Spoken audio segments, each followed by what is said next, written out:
औज़ुबिल्लाहि मिनश्शैतानिर्रजीम बिस्मिल्लाहिर्रहमानिर्रहीम।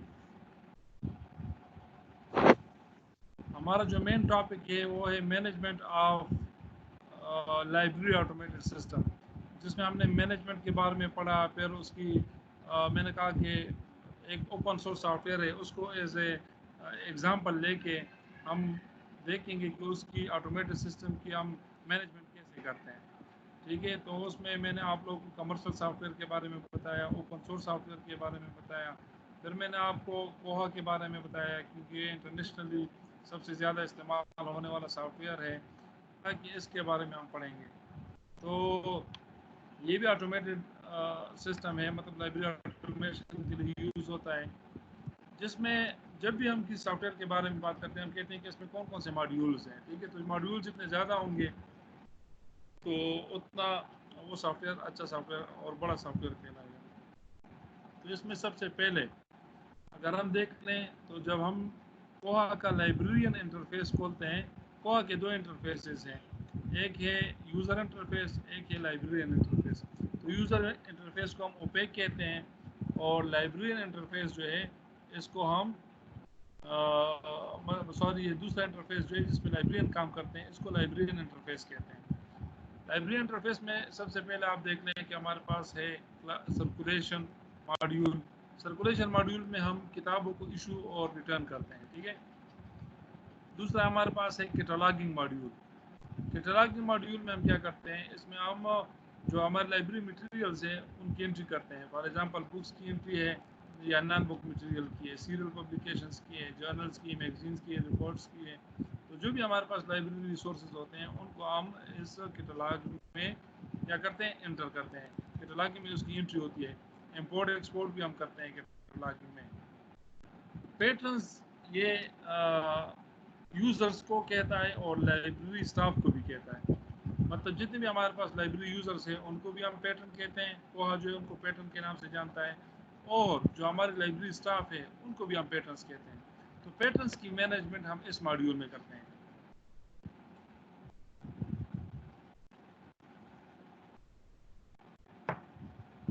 फिर सीरियल्स है, सीरियल मैनेजमेंट हम इस मॉड्यूल में करते हैं। एक होता है बेसिक सर्च, एक होता है एडवांस। बेसिक सर्च तो हर एक चीज़ में होता है, मतलब बाय डिफ़ॉल्ट उसके मेन पेज भी होता है। एडवांस सर्च में ये है कि हम इस पर कुछ क्यूरीज लगाते हैं ताकि जो स्पेसिफिक रिजल्ट हमें चाहिए वो हमें डिस्प्ले हो। इसमें ज़्यादातर एंड और नॉट जो बुलियन ऑपरेटर्स है वो भी हम यूज़ करते हैं।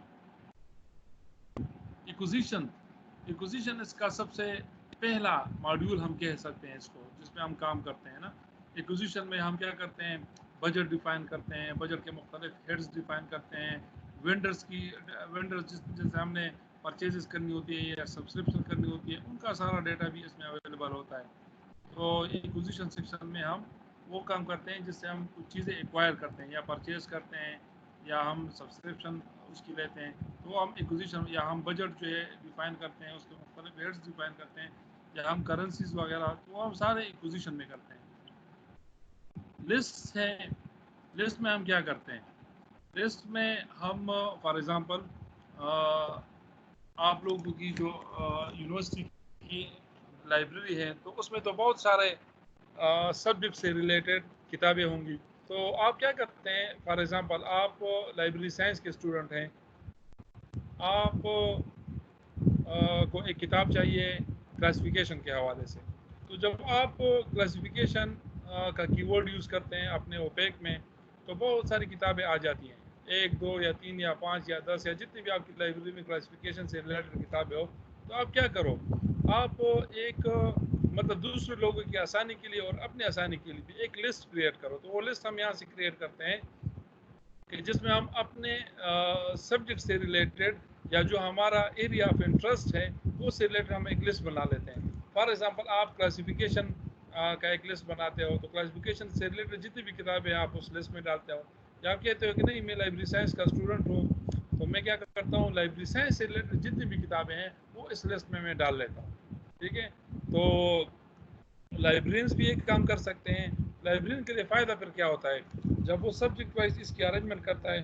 फॉर एग्जांपल आपकी यूनिवर्सिटी में 12 डिपार्टमेंट्स हैं, तो आप 12 लिस्ट बनाएं, हर एक डिपार्टमेंट से रिलेटेड उनका अलग अलग लिस्ट बनाएं और उस लिस्ट में उन मटेरियल्स को अपलोड करें जो आपकी लाइब्रेरी में अवेलेबल हैं। तो फिर क्या होगा, फॉर एग्जांपल आपको एक डिपार्टमेंट से कॉल आती है, आपको कहते हैं कि हमारी क्रेडिशन कौन सा लाई हुई है, तो उनकी ये रिक्वायरमेंट है, या QC वालों की ये रिक्वायरमेंट है, या HEC वालों की ये रिक्वायरमेंट है कि आपके पास आपके सब्जेक्ट से रिलेटेड कितनी किताबें हैं लाइब्रेरी में।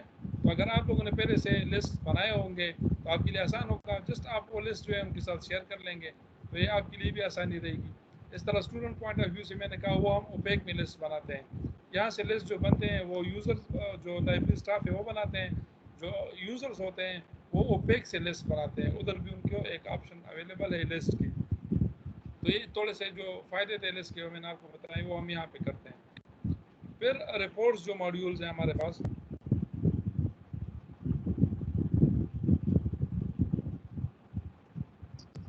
रिपोर्ट्स सर में हम क्या करते हैं जी, लिस्ट हम सिर्फ बुक और नॉन बुक मटेरियल का बनाते हैं, हाँ ना, जो लाइब्रेरी रिसोर्सेज हैं ना, यूजर्स या स्टाफ वगैरह का लिस्ट नहीं बना सकते हैं। देखो यूजर्स का लिस्ट को आपको उसकी एक्सेस नहीं होती है ना, यूजर्स की जो लिस्ट होती है ना उसको तो आम यूजर्स को एक्सेस नहीं है ना, वो जी जो सर। लाइब्रेरी स्टाफ है ना उनको उसकी एक्सेस होती है। वो फिर क्या कर सकते हैं, वो मुख्तलिफ, अगर आप स्टूडेंट्स की लिस्ट मतलब लिस्ट बनाना चाहो तो हम रिपोर्ट्स में करते हैं। आपको फॉर एग्जांपल एक लिस्ट चाहिए, आपका HOD आप या जो आपका हेड है वो आपसे कहता है, या जो वाइस चांसलर है या रजिस्ट्रार आपसे कहता है कि अच्छा मुझे एक लिस्ट चाहिए कि आपके पास master of library information science का सेकंड सेमेस्टर जो है उस उनके स्टूडेंट्स कितने एनरोल्ड है आपके पास, मतलब किन्होंने लाइब्रेरी के रजिस्ट्रेशन किए हैं, मुझे उसकी लिस्ट चाहिए। तो फिर वो हम क्या करते हैं, वो हम रिपोर्ट्स में बनाते हैं, ठीक है, वो लिस्ट जी जो है सर। वो हम रिपोर्ट्स में बनाते हैं। तो रिपोर्ट में ये एक एग्जांपल हो गई कि अगर आपको स्टूडेंट्स की लिस्ट चाहिए, सॉरी जो आपकी लाइब्रेरी यूजर्स हैं उनकी लिस्ट चाहिए, तो वो भी आप क्या कर सकते हैं, वो आप रिपोर्ट में बना सकते हैं। या आपसे कोई कहता है कि मुझे मुख्तलिफ़ किस्म के रिपोर्ट जो है वो चाहिए होते हैं वक्तन फ़वक्तन, कभी क्वालिटी इन्हांसमेंट सेल वाले कहते हैं, कभी उनकी रिक्वायरमेंट होती है, कभी GC वालों की, कभी एक्रेडिटेशन काउंसिल वाले जो आते हैं उनकी रिक्वायरमेंट होती है। तो मुख्तलिफ़ किस्म के रिपोर्ट्स मुख्तलिफ़ अवकात में आप लोगों से मांगे जा सकते हैं। तो अब लाइब्रेरी ऑटोमेशन का फ़ायदा ये होता है कि आप जल्द से जल्द उनको क्या करें, उनकी रिक्वायर्ड रिपोर्ट्स क्रिएट करके उनको दे दें। फॉर एग्ज़ाम्पल अगर आपसे कोई कहता है, वही बात ले लेते हैं कि आपको कहता है कि मुझे मास्टर के कितने स्टूडेंट्स आप लोग के साथ रजिस्टर्ड हैं, कितनों ने लाइब्रेरी की मेंबरशिप ली है। तो अगर मैनुअल सिस्टम में आप देखेंगे तो मैनुअल सिस्टम में आप एक एक बंदे का नाम लिखेंगे और एक रिपोर्ट क्रिएट करेंगे या उसको फोटोकॉपी करेंगे और उनको भेजेंगे। तो लाइब्रेरी ऑटोमेशन की खासियत ये होती है कि आप जस्ट क्या करते हैं, उनको मतलब रिपोर्ट्स में जाते हैं और उधर मास्टर के जितने भी स्टूडेंट्स हैं उनकी रिपोर्ट आप क्रिएट कर सकते हैं, बाय कोडिंग भी कर सकते हैं, बाय विजर्स भी आप लोग रिपोर्ट, ये हर एक चीज़ हम प्रैक्टिकली करेंगे ना, लेकिन फिलहाल मैं आपको बता रहा हूँ कि हर एक मॉड्यूल का क्या क्या काम है। तो रिपोर्ट्स में आप वो रिपोर्ट बना के डायरेक्ट उसको मतलब एक्सेल फॉर्मेट में भी सेंड कर सकते हो, CSV फॉर्मेट में भी सेंड कर सकते हो, PDF फॉर्मेट में भी आप इनको सेंड कर सकते हो। या कोई आपसे कहे कि अच्छा मुझे बताएं कि इस महीने में कितनी किताबें सर्कुलेट हुई, कितनी किताबें इशू एंड रिटर्न हुई, तो वो भी आप विद इन सेकेंड्स जो है उन रिपोर्ट्स को आप क्या कर सकते हैं, बना सकते हैं as compare to manual system. अगर मैनुअल सिस्टम में आप देख लें तो अगर आपसे कोई कहे कि इस महीने में आपने कितनी किताबें इशू रिटर्न की, तो फिर उसके लिए आप क्या करेंगे, आप हर एक रजिस्टर जो है वो खोलेंगे, ठीक है। अगर आपके पास मास्टर के स्टूडेंट है उनका अलग रजिस्टर, आपके पास BS के स्टूडेंट है उनका अलग रजिस्टर, आपके पास जो है मतलब MPhil के स्टूडेंट्स हैं या MS के उनके अलग, आपके पास PhD के स्टूडेंट्स हैं तो उनके अलग, फैकल्टी के रजिस्टर है वो अलग, और आपके पास जितने भी और मतलब कैटेगरीज है तो हर एक कैटेगरी के लिए लाइब्रेरी में अलग अलग रजिस्टर होते हैं। अगर आपसे कोई कहे कि इस महीने में कितनी किताब कौन कौन से रिटर्न हुए, फिर उनके डेट्स लिखेंगे और किसको इशू है उनका रिकॉर्ड लिखेंगे, तो फिर क्या होगा, इसमें बहुत ज़्यादा आप लोग का टाइम, तो ऑटोमेशन के फ़वाइद ही यही है कि जो भी चीज़ आपको चाहिए हो वो आपको जल्द से जल्द मिल जाए। तो हम क्या कर सकते हैं, विद इन 6 मिनट्स क्रिएट कर सकते हैं। इस तरह अगर आपसे कोई मतलब ये तो स्टेटिस्टिकल रिपोर्ट्स में आप बना सकते हैं, हर किस्म के रिपोर्ट्स। अगर आपसे कोई कहे कि अच्छा आपके पास कितने थीसिस हैं, या आपकी लाइब्रेरी में कितने बुक्स हैं, आपकी लाइब्रेरी में कितने जर्नल्स हैं, तो हर एक की आप रिपोर्ट बना सकते हैं कि हमारे पास ये मटेरियल जो है इतने इतने मकदार में पड़े हुए हैं। तो हर किस्म के रिपोर्ट्स भी आप इसमें क्या कर सकते हैं, बना सकते हैं।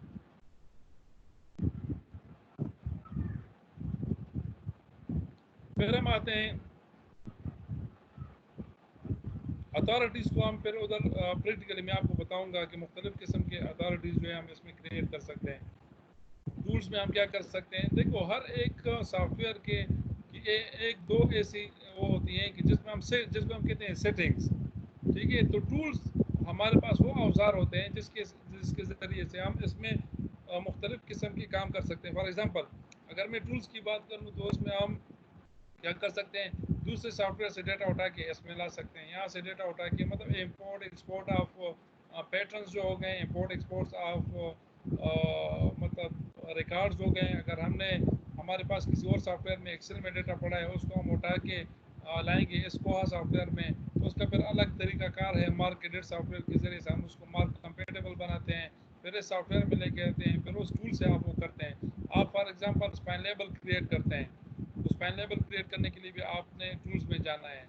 आप लोग ने ये देखना है कि लॉग एक्टिविटीज़ की कितने कौन कौन जो है किस किस वक्त लॉग इन हुआ, लॉग आउट हुआ, या उसने क्या क्या काम किया। तो सारे ये क्या है, हम टूल्स में बहुत सारे फीचर्स हैं, वो एक एक जो है हम मैं आपको पढ़ाऊँगा नेक्स्ट कमिंग क्लासेस में। लेकिन फ़िलहाल इतना बता दूँ कि टूल्स में हम ये काम करते हैं। फिर कोहा एडमिनिस्ट्रेशन, ये भी एक किस्म, ये भी हमारे पास सेटिंग्स हैं, ठीक है। मतलब इसमें भी कोहा में जितनी भी हम कस्टमाइजेशन करते हैं, कस्टमाइजेशन अपने जो हमारी अपनी नीड्स होती है, रिक्वायरमेंट्स होती है, उसमें लाने के लिए हम क्या करते हैं। फॉर एग्जांपल हमने लोगो लगानी है, हमने डेटा शीट जो है हमारा एंट्री शीट उसकी कस्टमाइजेशन करनी है, जो फ्रेमवर्क होता है उसको चेंज करना है, या मतलब हमने ओपेक में जो है कस्टमाइजेशन करनी है, उसमें कोडिंग करनी है HTML में या HTML में या मतलब जावा कोडिंग में। तो मुख्तलिफ़ किस्म की कोडिंग अगर हम करते हैं इस सॉफ्टवेयर में, या जिसको हम कस्टमाइजेशन कहते हैं, वो हम कोहा एडमिनिस्ट्रेशन में करते हैं। अबाउट कोहा में क्या है कि अगर हम कहें कि फॉर एग्जांपल ये कौन सा वर्जन है हमारे पास, तो हमें कहाँ से पता चलेगा, अबाउट कोहा से। या हम देखेंगे कि इसमें ये कोहा कौन कौन से सॉफ्टवेयर का मजमूआ है, कौन कौन से ऐसे सॉफ्टवेयर इस्तेमाल करके ये कोहा जो है बनाया गया है, तो वो भी हम देख सकते हैं। वर्जन भी इसका देख सकते हैं। तो ये सारी चीज़ें हम क्या करते हैं, अबाउट कोहा में हम ये देखते हैं।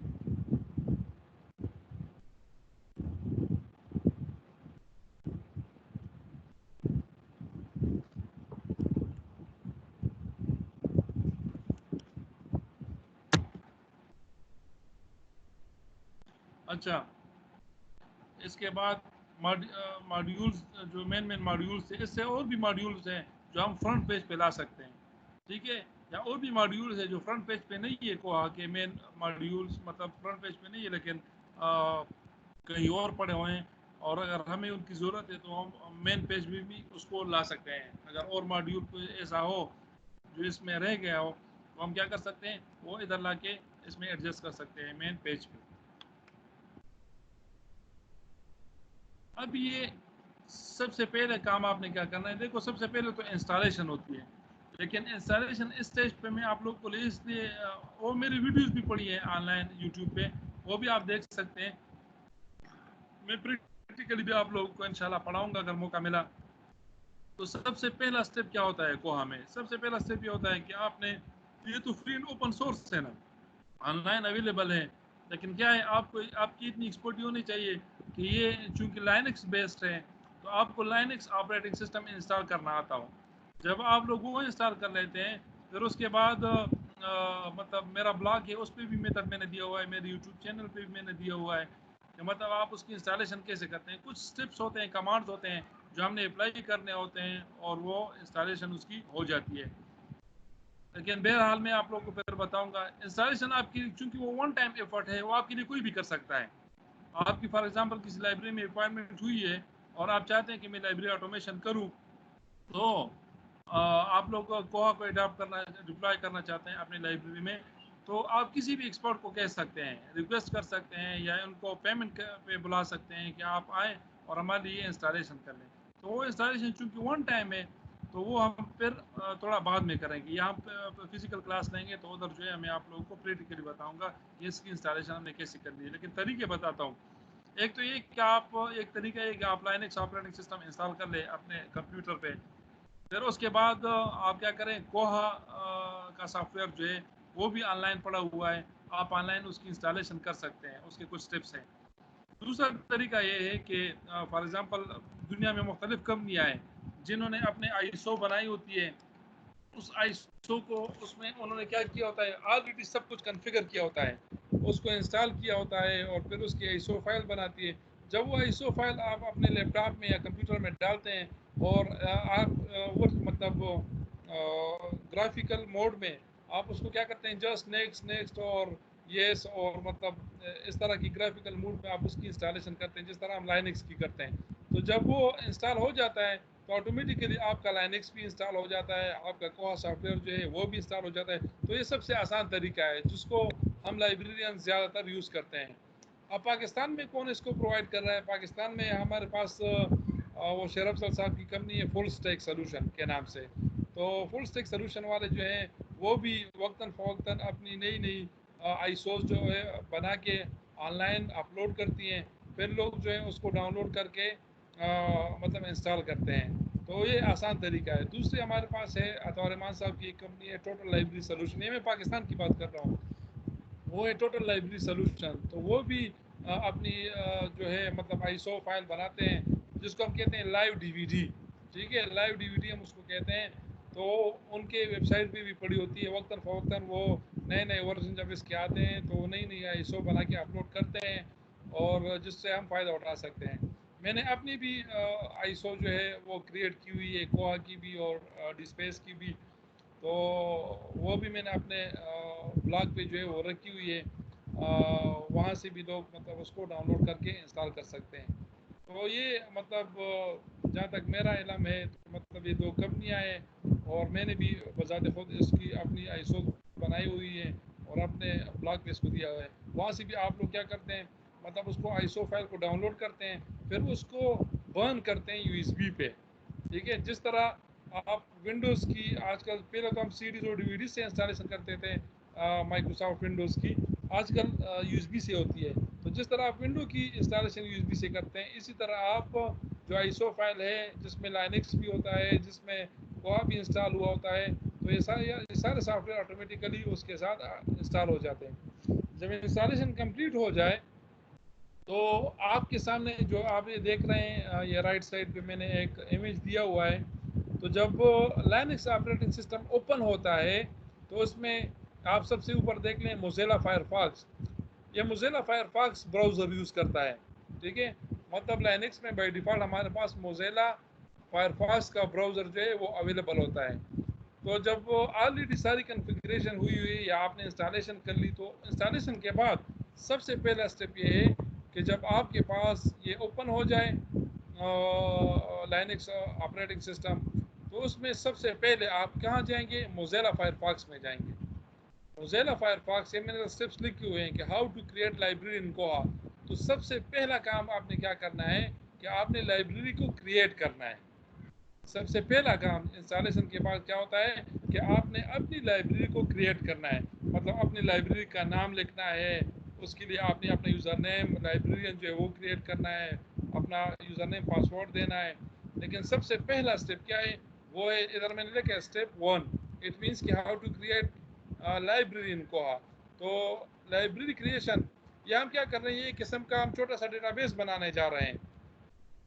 ओपन मोज़िला फायरफॉक्स वे ब्राउज़र, हम मोज़िला फायरफॉक्स खोलेंगे और उसमें अगर आपने अपने सिस्टम में इंस्टॉलेशन की हुई है, ठीक है, तो आप क्या करेंगे, अपने सिस्टम में बैठ के आप क्या करेंगे, लोकल होस्ट कॉलन 8000, ठीक है, मेरी जो आईएसओ है उसमें 8000 है, लेकिन अमूमन 8000 होती है, किसी की 8081 पोर्ट होती है, किसी ने 8080 पोर्ट दी होती है, लेकिन अमूमन ज़्यादातर 8000 पोर्ट है।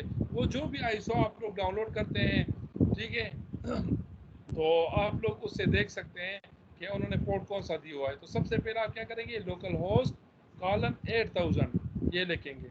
तो जैसे आप ये लिखेंगे एड्रेस बार में, तो आपके सामने क्या होगा, लाइब्रेरियन इंटरफेस जो है वो ओपन हो जाएगा। लाइब्रेरियन इंटरफेस आप लोगों के सामने ओपन हो जाएगा। तो लाइब्रेरियन इंटरफेस में सबसे पहले आपने अगर किसी आईएसओ से इंस्टॉलेशन किए तो उन्होंने आपको बताया होगा कि आपका फर्स्ट यूज़र नेम क्या है और उसका पासवर्ड क्या है। ठीक है, अगर आपने खुद इंस्टॉलेशन किए तो आपको, अगर आपने खुद इंस्टॉलेशन किए आईएसओ को यूज़ नहीं किया, तो फिर क्या है, आपने ऑलरेडी पहले से यूज़र नेम और पासवर्ड दिए होंगे, आप वो यूज़र नेम और पासवर्ड दे दें। फॉर एग्जांपल अगर मेरी आईएसओ को यूज़ करता है तो वो क्या करेगा, लाइब्रेरी इंटरफेस में आके यूज़र नेम में 1 लिखेगा और पासवर्ड में क्या होगा, ए कैपिटल बी स्मॉल और 1। ये मैं अपनी आईएसओ की बात कर रहा हूँ। जो मेरी आईएसओ जो मैंने बनाई है तो उसमें मैंने यूज़र नेम 1 दिया है और पासवर्ड ए बी 1 दिया है, ताकि लोगों के लिए थोड़े आसानी हो, ज़्यादा डिफिकल्ट मैंने नहीं दिया। फिर इसके बाद आप जाके ख़ुद उसको चेंज कर सकते हैं, अपना यूज़र नेम और पासवर्ड क्रिएट कर सकते हैं और लाइब्रेरी क्रिएट कर सकते हैं। लेकिन सबसे पहला स्टेप यही है कि आप लोकल होस्ट कॉलन 8000 लिखेंगे, फिर उसके बाद यहाँ पे यूज़र नेम में 1 लिखेंगे और पासवर्ड में AB1। अगर आपको याद हो तो मैंने आप लोगों को ऑनलाइन डेमो एक बार बताई थी, जिसका यूज़र नेम बाय वाटर था और पासवर्ड भी बाय वाटर था। तो वो डेमो से ही जी मैं फिर सर। आप वो डेमो से मैं फिर आप लोगों को बताऊंगा कि उसका यूज़र नेम पासवर्ड कैसा है। और अगर फिजिकली मैं आप लोगों के साथ क्लास लूँगा तो उसमें मैं आपको बताऊंगा कि मतलब इसकी इंस्टॉलेशन इवन वो भी बताऊंगा कि इंस्टॉलेशन मैनुअली कैसे करते हैं और वो आईएसओ से हम इंस्टॉलेशन कैसे करते हैं। अच्छा, यूज़र नेम और पासवर्ड आप देंगे, फिर उसके बाद लॉगिन पे क्लिक करें या एंटर प्रेस करें, तो क्या होगा कि आप एंटर हो जाएंगे।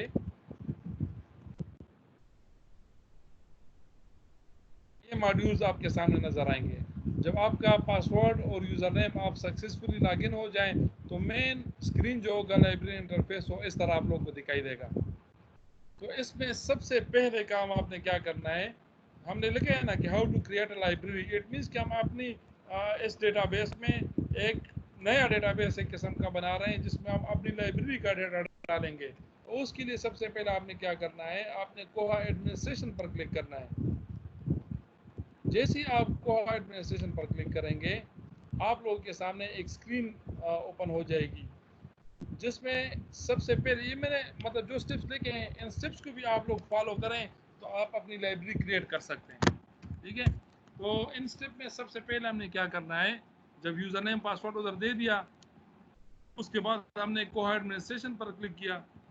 तो उसके बाद फिर हम क्या करेंगे, लाइब्रेरीज बेसिक पैरामीटर्स हैं कोहा एडमिनिस्ट्रेशन में, और उसमें है लाइब्रेरीज। लाइब्रेरीज में हम क्या करेंगे, डिफाइन लाइब्रेरी। सबसे पहले हम लाइब्रेरी पर क्लिक करेंगे, फिर उसके बाद इधर आप एक ऑप्शन देख रहे हैं न्यू लाइब्रेरी। ठीक है, न्यू लाइब्रेरी पर आप जैसे ही क्लिक करेंगे तो फिर क्या करें, आपसे मांगेगा कि लाइब्रेरी का कोड आप क्या देना चाहते हैं। फॉर एग्जांपल आप मेन लाइब्रेरी या सेंट्रल लाइब्रेरी खुशहाल खान खट्टक यूनिवर्सिटी, आप उसके लिए एक डेटाबेस बना रहे हैं, तो आप क्या करें, न्यू लाइब्रेरी में कोड में लिख लें CL में मतलब ये कि सेंट्रल लाइब्रेरी के UK, ये आप उसको कोड दे दें। लेकिन ये याद रखें, ये कोड जो आप देते हैं ये चेंज नहीं होगा, फिर ये कोड आपने याद रखना है। और नीचे आपने डिस्क्रिप्शन नेम में क्या लिखना है, नेम में आपने फॉर एग्जांपल लिखना है सेंट्रल लाइब्रेरी खुशहाल खान खट्टक यूनिवर्सिटी। ठीक है, सेंट्रल लाइब्रेरी खुशहाल खान खट्टक यूनिवर्सिटी, ये दो चीज़ें अहम हैं कि आपने क्या करना है कि लाइब्रेरी कोड देना है, और फिर लाइब्रेरी कोड के बाद आपकी जो लाइब्रेरी है उसका नाम कोड क्या है, वही एब्रीविएशन है जो आपने नेम में उसको एक्सप्लेन किया होता है। तो ये दो चीज़ें अहम हैं लाइब्रेरी क्रिएट करने में। और फिर उसके बाद आप डायरेक्ट क्या करें, सबमिट। जैसे ही सबमिट का बटन आप प्रेस करेंगे तो आपकी लाइब्रेरी क्या है, आपकी लाइब्रेरी क्रिएट हो गई। मैंने चूंकि अपनी लाइब्रेरी के लिए बनाया था central library Islamia college Peshawar, तो ये लाइब्रेरी इस्लामिया कॉलेज पेशावर जो है इधर लिखा हुआ आ रहा है, आप लोग के पास लिखा हुआ आएगा सेंट्रल लाइब्रेरी खुशाल खान खटक यूनिवर्सिटी। तो इट मीन्स कि आप लोगों ने क्या किया, अपनी लाइब्रेरी क्रिएट कर ली, new library has been created successfully. तो इतने सिंपल स्टेप्स में मतलब आप लोगों ने क्या किया, अपनी लाइब्रेरी इस सॉफ्टवेयर में क्रिएट कर ली। तो यहाँ तक ताल्लुक था कि how to create library in Koha. अब मैं आपको प्रैक्टिकली बताता हूँ, प्रैक्टिकली आप लोग देख लें।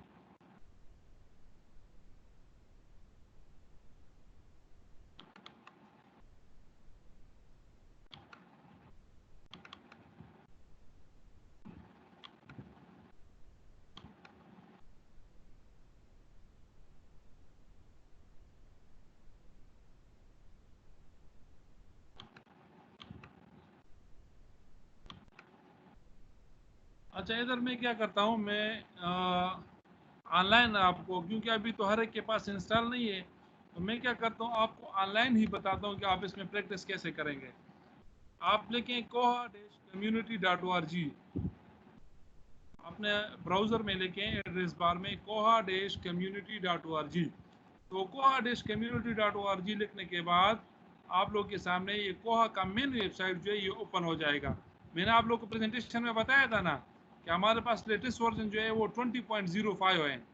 इधर आप लोगों को नज़र आएगा कि 20.05 ये लेटेस्ट वर्जन है कोहा का। अच्छा, आपने लाइब्रेरी क्रिएट कैसे करनी है, इस पर आप लोग प्रैक्टिस करें। तो प्रैक्टिस के लिए ये है कि सबसे पहले आप डेमो पर क्लिक करें। डेमो पर क्लिक करने के बाद आप देख लें कि यहाँ पे बहुत सारी कंपनी है, इंटरनेशनल कंपनीज है जो कोहा पे काम करती है। उन्होंने अपने अपने डेमोज जो है, डेमो मैंने आप लोगों को पहले भी क्लास में बताया था कि डेमो कैसे कहते हैं। ये एक किस्म की डिमॉन्स्ट्रेशन होती है एक सॉफ्टवेयर की, कि जो लोग भी इस सॉफ्टवेयर को अपने लाइब्रेरी में डिप्लॉय करना चाहते हैं तो उससे पहले वो सॉफ्टवेयर को देख लें, उसको यूज़ करें, ताकि उनको पता हो कि इसमें कौन कौन से फ़ायदे हैं, इसके कौन कौन से नुकसान हैं, तो फिर उसको जाके वो लोग अडॉप्ट कर सकते हैं। तो इसमें जो सबसे लीडिंग कंपनी है वो है बायवाटर सॉल्यूशन। तो मैं क्या करता हूँ, ये देख लें, मैंने कहा था ना कि लाइब्रेरी कोहा के जो है दो इंटरफेस हैं। एक यूज़र इंटरफेस जिसको हम ओपेक कहते हैं, जिस तरह मैंने ओपेक पे क्लिक किया तो ये यूज़र इंटरफेस ओपन हो गया। मैं दोबारा जाता हूँ क्योंकि अभी हमने लाइब्रेरी बनानी है, इसमें लाइब्रेरी क्रिएट करनी है। तो ये बायवाटर सॉल्यूशन के स्टाफ इंटरफेस पे मैं जाता हूँ, जिसको मैंने कहा था लाइब्रेरी इंटरफेस या स्टाफ इंटरफेस। तो इसके पासवर्ड आप देख लें, पासवर्ड इसका, यूज़र नेम भी इसका बायवाटर है और पासवर्ड भी इसका बायवाटर है। तो आप अगर बायवाटर सॉल्यूशन वाला डेमो यूज़ करते हैं तो स्टाफ इंटरफेस पर क्लिक करने के बाद जब आपसे पासवर्ड मांगेगा या यूज़र नेम मांगेगा तो उसमें आप बायवाटर देंगे और फिर पासवर्ड में भी बायवाटर देंगे। अभी मैं स्टाफ इंटरफेस पर क्लिक करता हूँ।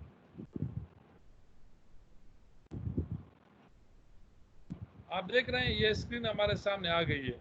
इसमें हम क्या करते हैं, यूज़र नेम में बायवाटर मैंने लिख लिया है और पासवर्ड में बायवाटर।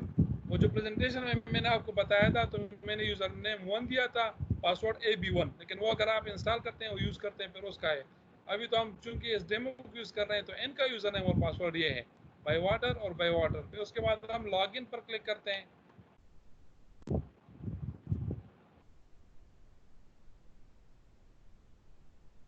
अच्छा, आप जैसे ही मैंने लॉगिन पर क्लिक किया आप देख रहे हैं लॉगिन हो गया हूँ।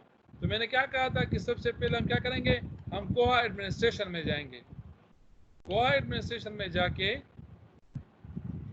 हमने क्या करना है, अब ये एडमिनिस्ट्रेशन हमारे पास ओपन हो गया है।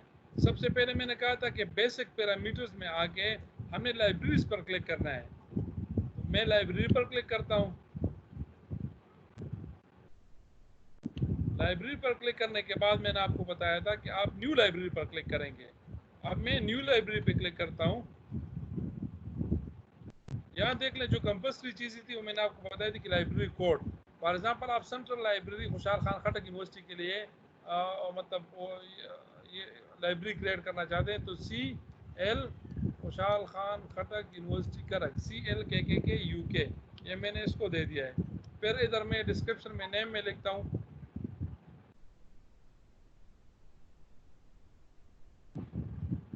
Central library Khushal Khan Khattak university Karak. Central library Khushal Khan Khattak university Karak. तो ये क्या है, ये मैं लाइब्रेरी क्रिएट करने जा रहा हूँ। ये दो चीज़ें मैंने लिख ली और इसके बाद मैं क्या करता हूँ, मैं सबमिट पर क्लिक करता हूँ। तो जैसे ही मैं सबमिट पर क्लिक करूँगा, ये आप इधर देख रहे हैं कि central library Khushal Khan Khattak university ये क्या है, ये क्रिएट हो गई है। तो ये था तरीका कि आप एक लाइब्रेरी को कैसे क्रिएट करेंगे। फिर नेक्स्ट क्लासेस में मैं आपको बताऊंगा कि आप पैटर्न्स कैसे बनाएंगे।